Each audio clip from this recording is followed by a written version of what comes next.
जय श्री कृष्ण, जय गुरुदेव। Cadila health care quarterly time frame में कटिंग द फ्लाइंग काइट और 19 को ये आरएमएस से लोअर ओपन होके इसका ड्रिफ्टिंग सेल 378 ही है और लो इसका 390 है।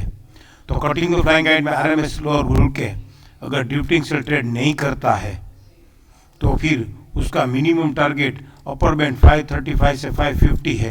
वैसे तो इसका टारगेट बीडीपी है, कटिंग द फ्लाइंग काइट का बीडीपी 602, लेकिन पहला टारगेट 535 से 550। तो कैसे आता है वो शिक्षा सिस्टम की कटिंग द फ्लाइंग काइट की हाई टाइम फ्रेम में क्वार्टरली में कटिंग द फ्लाइंग काइट है तो उसकी लो टाइम फ्रेम में चेक करके उसकी हेल्प लेके हम समझने की कोशिश करते हैं। ये मंथली टाइम फ्रेम में मई 2021 में मंथली टाइम फ्रेम में ये कंप्लीट टर्न अराउंड बाई के घर में और नॉन इंडिविजुअल एफयूबी हुआ था। तो उसी टाइम पे उसका एफयूबी प्राइस था 701 और एफयूएस प्राइस था 425 जो कि इसका डब्ल्यूडीपी था। तो ये 701 या 668 का हाई करके तो अभी ये 701 के बदले उसके एफयूएस के प्राइस सीधा आ गया है। तो कंप्लीट टर्न बाई के घर में जाके उसका डब्ल्यूडीपी आ जाना, तो वहाँ पे क्या एक बाई नहीं है और डब्ल्यूडीपी आके वापिस stop and use to buy हो जाना, तो क्या वो बाई नहीं है। और एक दूसरी बात, ये रेड के घर में था, रेड के घर में ये सेल का रिवर्सल सिग्नल आया था।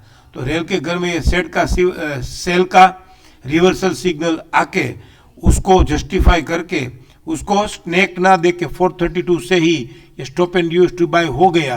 तो क्या ये 556 तक नहीं आएगा, इसके बीडीपी तक आराम से आ सकता है। तो ये वैसे रेड के घर में सेल का सिग्नल अगर जस्टिफाई नहीं होता है तो उसका बीडीपी आता है और कंप्लीट टर्न बाय के घर का पीसीसीबी ट्रेड ना किया तो सीधा उसका डब्ल्यूडीपी आया है। तो उसके डब्ल्यूडीपी के स्टॉप लॉस से एक बार के लिए तो बाय बनता है, जो इसका क्वार्टरली का अपर बैंड 535 से 550 तक आने की उम्मीद हम कर सकते हैं। लेकिन इसकी लो टाइम फ्रेम वीकली में ये सेम हुआ है। लास्ट वीक 22 जनवरी वाला वीक में stop and use sell reversal sign वाला आके ड्रिफ्टिंग सेल 261 आ गया।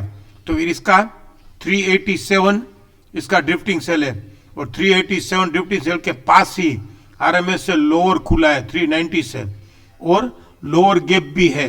तो 380 के स्टॉप लॉस से 380 ओनली 10 पॉइंट के स्टॉप लॉस से हमको मिल रहा था, अभी भी क्लोज 395 ही है।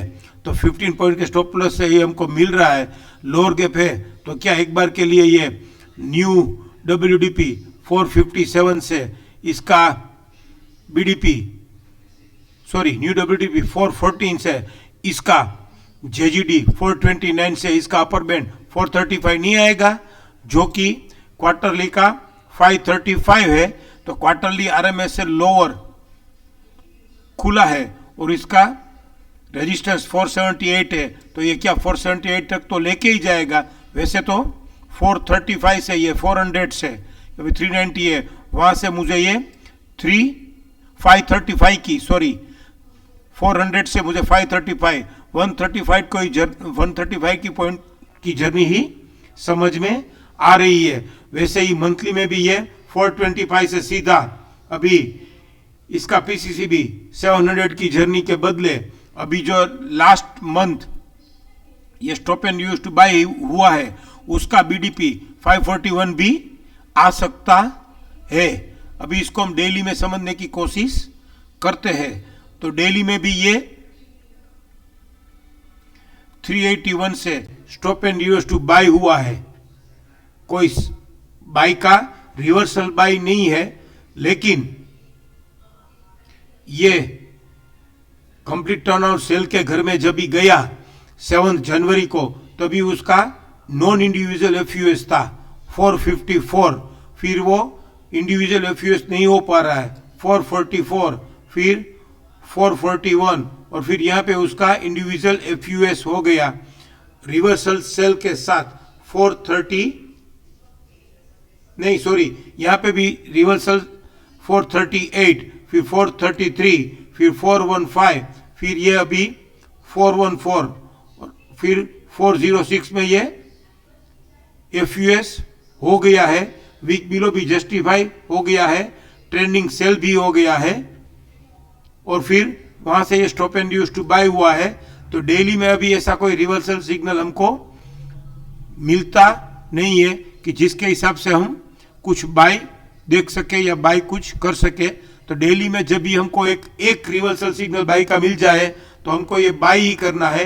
वीकली और मंथली में कुछ समझ में आ रहा है, लेकिन उसको डेली को सपोर्ट करना चाहिए। डेली में जैसे एक बाय का सिग्नल मिलेगा, इसका मिनिमम टारगेट क्वार्टरली का 535 आने की उम्मीद है। जय श्री कृष्ण, जय गुरुदेव।